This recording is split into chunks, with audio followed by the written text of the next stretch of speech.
Hello one and all, good evening to everyone, and once again welcome back to my channel. And today we are going to learn about the SR flip-flop. Okay, so without wasting time, let's begin.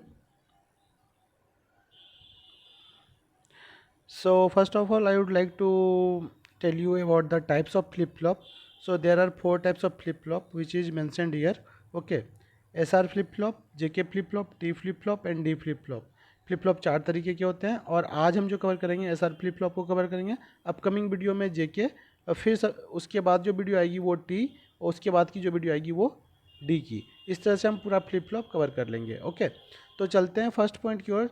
देखते हैं कि first point हमारा क्या बोलता है। First point ये बोलता है store one bit of information. Okay, ये तो हो गई पहली बात, पहले पॉइंट की बात। दूसरे पॉइंट की अगर हम बात करें तो दूसरा पॉइंट हमारा ये बोलता है ये एक डिजिटल सर्किट है। डिजिटल सर्किट क्यों है भाई? डिजिटल सर्किट इसलिए है हमारा क्योंकि ये किस पे काम करता है, जीरो और वन पे काम करता है, इसलिए ये डिजिटल सर्किट कहलाता है। ठीक है, उसके बाद क्या बोल रहा है, that can store and change the binary data. ये क्या करता है, बाइनरी डेटा को स्टोर करता है, जो ऑलरेडी हमने यहाँ पे देखा, और इसी डेटा को वो चेंज भी कर सकता है। मतलब जीरो है तो वन कर सकता है, वन है तो जीरो कर सकता है, इसीलिए इसको ऐसा बोला गया है। ठीक है, उसके बाद क्या बोल रहा है कि it is a sequential circuit. Sequential circuit क्यों बोला गया? एक्चुअली सर्किट दो तरीके के होते हैं, एक होता है सिक्वेंशियल, एक होता है कॉम्बिनेशनल। तो सिक्वेंशियल में क्या होता है ना, हम लोग प्रीवियस को एज ए इनपुट ट्रीट करते हैं और हम लोग क्या करते हैं, करंट आउटपुट ड्राइव करते हैं। यहाँ पे हम लोग जब प्रीवियस आउटपुट को एज ए इनपुट यूज करेंगे, वो हम अभी डायग्राम में देखेंगे। ठीक है, और हम करंट को ड्राइव करते हैं। ठीक है, तो ये आपको अच्छे से समझ में आएगी। और कॉम्बिनेशनल सर्किट में ऐसा नहीं होता है, इसमें हम लोग डायरेक्ट इनपुट देते हैं और हमें आउटपुट निकल आता है। यहाँ पे दो स्टेट होती है, एक प्रेजेंट स्टेट और एक करंट स्टेट। ठीक है, इसको हम अभी डायग्राम में देखेंगे। ठीक है, उसके बाद क्या बोल रहा है, it is the application of logic gate. Okay, तो अभी हम लोग ने जो पहले लॉजिक गेट पढ़ा था ना, उसी का ये क्या है, लॉजिक गेट जो हमने पहले पढ़ा था उसी का क्या ये एप्लीकेशन है। तो हम यहाँ पे देखेंगे कि अभी फोर नैंड गेट से एस आर फ्लिप फ्लॉप को कैसे डिजाइन करते हैं। ठीक है, तो इसीलिए बोल रहा है क्या होता है, ये लॉजिक गेट का एप्लीकेशन होता है। उसके बाद फिर क्या बोल रहा है ना, ये एज्ड ट्रिगर्ड है, मतलब हम इसमें क्लॉक यूज करते हैं। ठीक है, उसमें भी क्या, क्लॉक का जब वैल्यू वन होगा तभी ये जो है काम करता है, और नहीं तो फिर ये काम नहीं करता। इसलिए हम लोग हमेशा क्या लेते हैं, क्लॉक का वैल्यू वन लेते हैं, इसलिए इसको क्या बोलते हैं, एज ट्रिगर्ड। ओके, उसके बाद फिर आखिरी पॉइंट जो है, इसको कुछ नहीं, इसी का मतलब ये बोल सकते हैं एब्रीविएशन है या दूसरा नाम है। एस आर फ्लिप फ्लॉप को हम लोग क्या बोलते हैं, सेट रीसेट फ्लिप फ्लॉप। तो इसका एब्रीविएशन समझ लीजिए या दूसरा नाम समझ लीजिए, बात वही है। ठीक है, तो चलते हैं नेक्स्ट स्लाइड की ओर और देखते हैं नैंड गेट को। तो नैंड गेट हमारा, ये रहा हमारा गेट का सिंबल, ये रहा एक्सप्रेशन, और ये क्या बोल रहा है, NAND equal to not of AND, मतलब एंड का जस्ट अपोजिट नैंड। देखिए यहाँ पे ये तो एक तरह से एंड गेट ही है ना, इसमें एक यहाँ पे हमने बब्बल लगा दिया, ये एज ए इन्वर्टर काम करने लगा, और इसको हमने क्या बोल दिया, ये बन गया एंड से नैंड बन गया। ठीक है, बस इतना ही है। और इसका मेन तो इसका ट्रूथ टेबल हम लोग जानने के लिए आए थे यहाँ पे। ठीक है, तो इसके ट्रूथ टेबल में क्या हमें ध्यान रखना है ना, क्या अगर एक भी इनपुट हम जीरो दे रहे हैं तो आउटपुट हमारा वन आ रहा है। ठीक है, और अगर दोनों इनपुट वन दे रहे हैं तो आउटपुट हमारी जीरो आ रही है। तो ये इसी चीज़ को ध्यान में रखना है, क्योंकि हम इसको अभी बहुत बार यूज करेंगे अपने एस आर फ्लिप फ्लॉप में, उसके ट्रूथ टेबल को ड्राइव करने के लिए। ठीक है, तो इस बात को विशेष ध्यान रखना है, एक भी इनपुट जीरो हुआ तो आउटपुट वन, और अगर दोनों वन हो गया तो आउटपुट जीरो। तो चलते हैं अगली स्लाइड की ओर। तो पहले हम एस आर फ्लिप फ्लॉप का यहाँ पे डिजाइनिंग देख लेते हैं। यहाँ पे चार नैंड गेट यूज हुआ है, 1 2 3 और 4। ठीक है, हर एक हम लोग जानते हैं नैंड गेट में क्या होता है, दो इनपुट होता है और एक आउटपुट होता है, दो इनपुट होता है एक आउटपुट होता है, दो इनपुट होता है एक आउटपुट होता है, एक आउटपुट होता है। ठीक है, अभी तक चीज़ें समझ में आ रही होगी। ठीक है, अब हम लोग क्या करते हैं ना, कि इसमें क्या होता है कि यहाँ पे तो जो मैंने इनपुट दिया यहाँ पे आउटपुट निकल गया। ठीक है, अब इसी फर्स्ट नैंड गेट का जो इनपुट है, सॉरी आउटपुट जो निकला, उसी को एज ए इनपुट ट्रीट किया, किसके लिए, सेकेंड के लिए। उसी तरह जो हमारा यहाँ पे थर्ड में आउटपुट आएगा उसी को एज ए इनपुट ट्रीट करेंगे फोर्थ नैंड गेट के लिए, ठीक है। और इसका एक ये बच गया और एक ये बच गया। याद है अभी हमने आपको बताया था प्रेजेंट स्टेट और करेंट स्टेट, तो यही जो प्रेजेंट स्टेट हम लोग जो मानेंगे ना उसी को एज ए इनपुट एक यहाँ पे देंगे और इस वाले क्यू बार की इनपुट को यहाँ पे देंगे, ठीक है। तो इसीलिए हम लोग प्रेजेंट इनपुट को क्या कर रहे हैं, यूज कर रहे हैं एज अ इनपुट, और हम लोग ड्राइव क्या कर रहे हैं, करंट, इसीलिए इसको क्या बोलते हैं, सिक्वेंशियल सर्किट। आई होप आपको चीज़ें क्लियर हो गई होगी, ठीक है। अब हम लोग इसमें क्या देखते हैं, एक चीज़ और देख लेते हैं कि इसमें दो आउटपुट है क्यू और क्यू बार। क्यों दो आउटपुट लिए हैं, ताकि कई बार क्या होता है ना हमारा फ्लिप फ्लॉप ना सही काम कर रहा है या गलत काम कर रहा है, इसको हम लोग कैसे चेकआउट करेंगे कि ये सही कर रहा है या गलत काम कर रहा है, तो इसको हम चेकआउट करेंगे इसी, अगर इसकी वैल्यू 0 आएगी तो इसका 1 आना चाहिए और इसका 1 आएगा तो इसका 0 आना चाहिए, तभी हमें समझ में आएगा कि हमारा जो डायग्राम है या जो भी हमने सर्किट डिजाइन करी है वो सही हुआ है या गलत। इसीलिए इसका दो आउटपुट है। तो आई होप सब कुछ अभी तक हम लोग क्लियर कर लिए। इसी में एक यहाँ पे क्या है कि हमने एक क्लॉक भी ऐड किया है और उसका हमेशा क्या होगा, वैल्यू 1 ही होगा, तभी ये काम करेगा। और इसका कॉमन मतलब इनपुट हो गया दोनों में, एक फर्स्ट वाले में किया और एक थर्ड वाले में किया है, और ये सेकेंड था और ये फोर्थ था। तो ये डायग्राम, पूरा डायग्राम हमारे हिसाब से क्लियर हो गया होगा, ठीक है। अब बात करें, क्लॉक की भी बात हो गई, तो अब हमारा जो बच जाता है क्लॉक का बात हो गया कि हमेशा इसको 1 रखेंगे, इसलिए हम लोग इसको क्या अपवर्ड से शो किया है, सबकी वैल्यू क्या है 1 1 1 1, ठीक है। और अगर हम बात करें, अब यहाँ पे हम जो प्रीवियस इनपुट को ट्रीट करेंगे ना, वो क्या करेंगे, दो कंडीशन हमने माना है, एक सेट का जिसमें q इक्वल टू 1 रहेगा, q बार इक्वल टू 0, तो ये हो जाएगी हमारी सेट की कंडीशन, ठीक है। यही सेम चीज़ यहाँ पे लिखा हुआ है।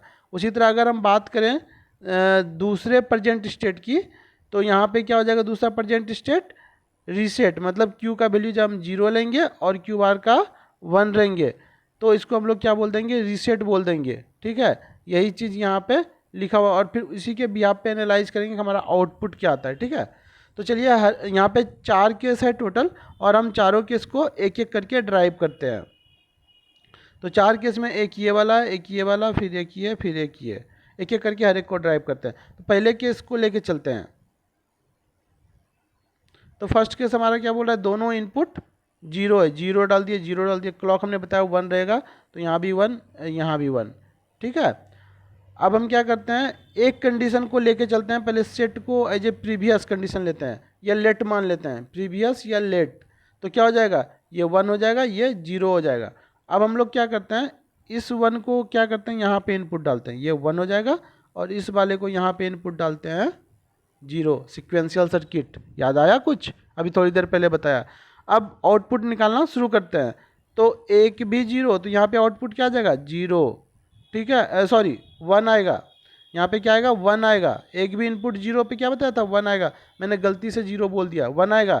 एक भी इनपुट 0, तो यहाँ पे आउटपुट 1 आएगा। अब यहाँ पे हमने इस 1 को ऑलरेडी यहाँ पे डाल दिया इनपुट, तो 1 1 मिलके ये क्या दे देगा, 0, हमारा करंट निकल रहा है, करंट आउटपुट।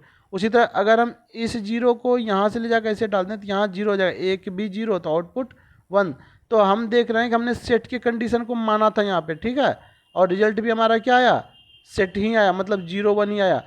तो हमने क्या किया, इसीलिए यहाँ पे नो चेंज लिखा, नो चेंज लिखा, ठीक है। अभी इसी केस में, मतलब फर्स्ट केस में, इसी वाले में रीसेट को भी चेक करते हैं। तो रीसेट को चेक करने के लिए क्या लेंगे, इसको 0 ले लेंगे, इसको 1 ले लेंगे, ये क्या हो जाएगा, लेट या प्रीवियस, और यहाँ पे हम अभी करंट निकालेंगे। तो पहले हम इसी को इनपुट डाल देते हैं, यहाँ पे 0 और यहाँ पे 1, ठीक है। उसके बाद यहाँ पे पहले कंडीशन का ही रीसेट वाला पार्ट चेक कर रहे हैं, तो 0 0 1 1, क्योंकि क्लॉक का तो बाय डिफॉल्ट 1 है। आउटपुट निकालते हैं इन दोनों का, एक भी 0 तो आउटपुट 1, एक भी 0 तो आउटपुट 1, ठीक है। अब यहाँ पे ऑलरेडी ये वाला इनपुट मैंने यहाँ पे दे दिया और ये वाला इनपुट यहाँ पे दे दिया है। तो अब हम इन दोनों को ड्राइव कर लेते हैं, तो 1 1 0 और एक भी 0, तो आउटपुट 1। तो हमने सेट दिया था तो सेट ही निकला था, मतलब ये वाला प्रीवियस था और ये वाला करंट था। ये किसकी कंडीशन है, रीसेट की कंडीशन है, ठीक है, ये रीसेट की कंडीशन है। तो जब हमने सेट डाला तो सेट निकला, और जब हमने रीसेट डाला तो रीसेट निकला। तो इसलिए हमने यहाँ पे क्या लिखा, नो चेंज नो चेंज। तो जब हम सेट डाल रहे थे तो सेट निकल रहा था, रीसेट डाले तो रीसेट निकल रहा था। जब आप ये इसको कॉपी पे नोट डाउन करके हर एक केस को एनालाइज करोगे तो अच्छे से समझ में आएगी, एक बार करना आप लोग। अब हम चलते हैं दूसरे केस की तरफ, ठीक है, जहाँ बोल रहा है एस इक्वल टू 0 और R equal to 1, clock by default 1 1, ठीक है। अब हम इसका आउटपुट अगर निकालें तो एक भी इनपुट अगर 0 तो आउटपुट 1, यहाँ पे दोनों इनपुट हमारा 1 तो आउटपुट 0। अब यहाँ पे हम कुछ भी डालें, यहाँ पे आउटपुट हमारा क्या आना है, यहाँ पे आउटपुट हमारा क्या आना है 1। अब हम इसी 1 को अगर यहाँ पे ऐसे इनपुट डाल दें तो 1 1 0, ठीक है। तो देखिए हम लोग फिर से यूज किया सीक्वेंशियल सर्किट को, मतलब कि प्रजेंट स्टेट को ले जाके इसमें लाए, यहाँ से भी लाए, तो इसीलिए ये सीक्वेंशियल सर्किट है, ठीक है। और ये किसकी कंडीशन है, ये जो आउटपुट निकला हमारा। तो इसी तरह आप यहाँ पे ना प्रीवियस या लेट कंडीशन एक बार सेट को ले लेना, एक बार रीसेट को ले लेना। एक बार सेट वाला कंडीशन ले लेना, मतलब 1 0 और यहाँ पे 0 1, लेकिन दोनों केस में आउटपुट हमारा क्या आएगा, यही आएगा। इसीलिए हमने आउटपुट में यहाँ क्या लिखा, Q equal to 0, Q equal to 0, Q bar equal to 1, Q bar equal to 1, ठीक है। तो ये किसकी कंडीशन आई, रीसेट, इसलिए हमने यहाँ पे क्या लिख दिया, रीसेट। तो ये था दूसरा कंडीशन, ठीक है। अब चलते हैं तीसरे कंडीशन की ओर। तीसरे में हमारा क्या बोल रहा है, S equal to 1 R equal S equal to 1 R equal to 0, R equal to 0, clock 1 1। Output निकालना शुरू करते हैं। एक भी इनपुट 0 तो आउटपुट 1, दोनों इनपुट 1 तो आउटपुट 0। अब यहाँ पे हम कुछ भी डालें, आउटपुट हमारा 1 ही आना है, करेंट। इसी तरह यहाँ पे आप प्रीवियस या फिर लेट मान लेना, एक बार मतलब 1 0 ले लेना और एक बार 0 1 लेना, जैसे हमने फर्स्ट केस में किया था, ठीक है। लेकिन आपका दोनों केस में आउटपुट जो अभी निकाल रहे हैं वही आएगा। उसी तरह फिर जब हम यहाँ से क्या करेंगे, यहाँ से अगर हम लोग कहाँ पे थे, इसको 1 निकाल चुके थे, अब इसी 1 को अगर यहाँ पे डालेंगे तो ये 1 आ जाएगा, तो 1 1 0, ठीक है। तो ये हमारा किसका कंडीशन है, सेट की कंडीशन है। देखिए सेट वाली कंडीशन फॉलो कर रही है, Q equal to 1, Q equal to 1, Q bar equal to 0, Q bar equal to 0। तो हम लोग क्या करेंगे, ये तो आउटपुट हमारा करंट निकल गया, तो इसको दोनों पे चेक कीजिएगा ना, चाहे सेट पे कीजिए या रीसेट पे कीजिए प्रीवियस कंडीशन को लेके, तो आपका आउटपुट हमेशा सेट ही देगा। इसीलिए हमने यहाँ पे क्या लिखा, सेट लिखा, और यही आउटपुट हमने क्या लिखा, Q इक्वल टू 1 और Q बार इक्वल टू 0। तो ये दूसरी कंडीशन भी हो गई, सॉरी तीसरी कंडीशन खत्म हो गई। अब चलते हैं चौथे केस की तरफ। चौथा केस हमारा क्या बोल रहा है, 1 1 कर दो, 1 1, क्लॉक तो ऑलरेडी 1 है हमारा। अब इसका इन दोनों का आउटपुट निकालें, यहाँ पे 0, इन दोनों का भी आउटपुट निकालें 0, क्योंकि एक भी 0 तो है ना जो कि 1 आएगा।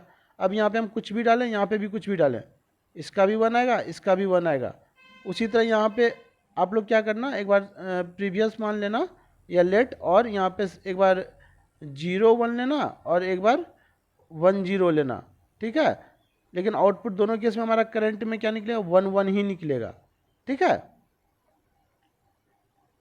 तो 1 1 ही जब आएगा हमारा तो ये तो गड़बड़ हो गया। हमने आपको स्टार्टिंग में क्या बताया था, अगर Q 0 रहेगा तो Q बार 1 आएगा, और Q बार 0 रहेगा तो Q 1 आएगा। लेकिन यहाँ पे तो दोनों केस में 1 1 आ रहा है, तो इसको हम लोग क्या बोलते हैं ना, रेस कंडीशन बोलते हैं। इसी को हम लोग क्या बोलते हैं, रेस कंडीशन बोलते हैं, ठीक है, जो कि होना नहीं चाहिए था। तो हमारा फ्लिप फ्लॉप यहाँ पे गलत तरीके से काम कर रहा है, तो इसीलिए इस कंडीशन को हम लोग क्या बोलते हैं, फॉरबिडन। वही फॉरबिडन मैंने लिख दिया, फॉरबिडन बोल दीजिए, इनवैलिड बोल दीजिए, ये रेस कंडीशन बोल दीजिए। और यही आउटपुट हमने क्या लिखा है, यहाँ पे 1 और यहाँ पे भी 1, ये वाला यहाँ पे आ जाएगा और ये यहाँ पे आ जाएगा, ठीक है। तो ये था हमारा SR फ्लिप फ्लॉप। तो हमने एक चीज़ और आपको प्रॉमिस करी थी कि हम आपको बताएंगे कि सेट रीसेट क्यों बोलते हैं। तो इसी सेट रीसेट आउटपुट जो आया ना हमारा, इसी के वजह से हम इसको क्या बोलते हैं, सेट रीसेट बोलते हैं, इन दोनों की वजह से। तो एक तरह से आप एब्रीविएशन बोल दीजिए, फुल फॉर्म बोल दीजिए, ये SR फ्लिप फ्लॉप का दूसरा नाम सेट रीसेट फ्लिप फ्लॉप बोल दीजिए, बात एक ही है। तो आज के लिए इतना ही रखते हैं। तो आप लोग को फिर से एक बार once again thanks for watching my video, and if you really like my video then kindly like, share and subscribe my channel. Okay, you can check out the playlist here. Thank you very much. Bye bye and take care.